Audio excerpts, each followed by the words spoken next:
चिठिया जे लिखेले शोभम बाबू देवे के भोला हाथे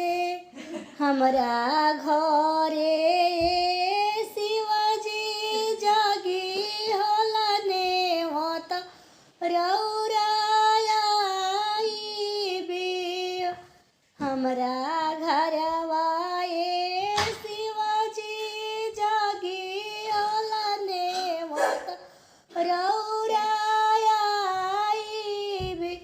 चिठिया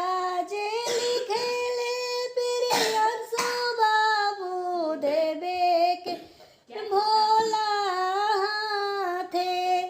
चिठिया जे लिखेले हिमांशु बाबू देवे के भोला हाथे हमरा घरे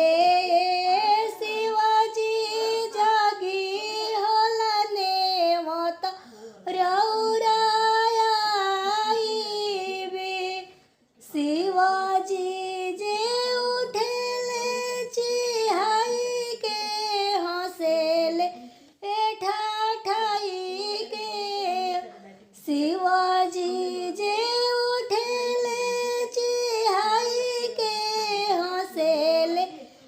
ठाठाई के सजा गौरा